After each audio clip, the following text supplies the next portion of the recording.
Assalamualaikum, kembali lagi di channel Sushi Home di mana akan banyak referensi inspiratif mulai dari makeover sampai dengan tips dan triknya. Kali ini kami akan sharing cara pemilihan pintu geser yang tepat untuk ruangan-ruangan di dalam rumah idaman kalian sebagai berikut. Terdapat 3 proses dalam pemasangan pintu geser ini. Pertama adalah proses pembongkaran, kedua adalah proses pengukuran, dan yang ketiga adalah proses pemasangan. Dibandingkan dengan pintu engsel biasa, pintu geser menghabiskan lebih sedikit ruang ketika dipasang. Nah, kemampuannya dalam menghemat tempat inilah yang membuat pintu geser menjadi solusi tepat untuk membuat ruangan di rumah terlihat lebih luas. Selain membuat rumah terlihat luas, aneka inovasi desain pintu geser yang semakin berkembang saat ini dapat mempercantik tampilan rumahmu juga loh. Akan tetapi, kamu sebaiknya tidak asal memilih dan menempatkan pintu geser pada ruangan-ruangan di rumah.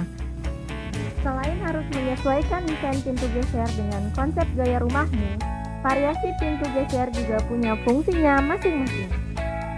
Perbedaan jenis pintu geser dapat dilihat dari bahan bakunya ataupun dari cara pergeserannya ketika ditutup dan dibuka.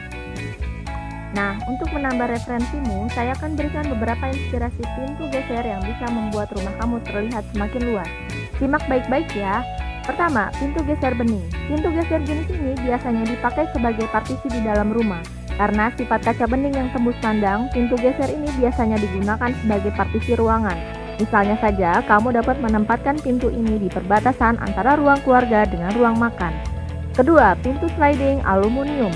Pintu sliding aluminium atau pintu geser aluminium adalah pintu yang banyak dipakai gaya rumah atau bangunan minimalis. Tentunya Anda sudah tahu cara kerja pintu geser atau pintu sliding ini. Pintu ini mempunyai daun pintu yang dapat digeser. Cara buka pintunya dengan cara digeser.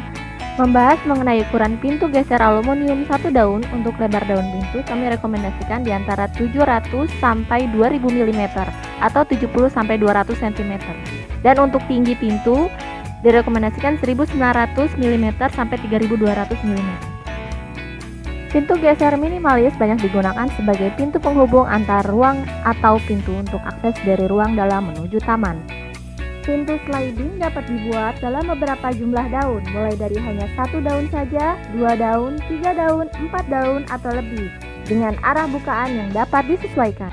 Banyak pemilik rumah lebih memilih memakai pintu geser dibanding dengan pintu lipat karena beberapa hal. Alasannya adalah karena pintu lipat aluminium lebih mahal dibandingkan dengan pintu geser aluminium ini. Kemudian, pintu lipat hanya mempunyai lebar daun maksimal 90 cm, sedangkan pintu geser bisa sampai 200 cm. Oke, semoga menginspirasi. Thanks for watching. Jangan lupa subscribe, like, dan komen. Sampai jumpa di video inspiratif selanjutnya. Assalamualaikum warahmatullahi wabarakatuh.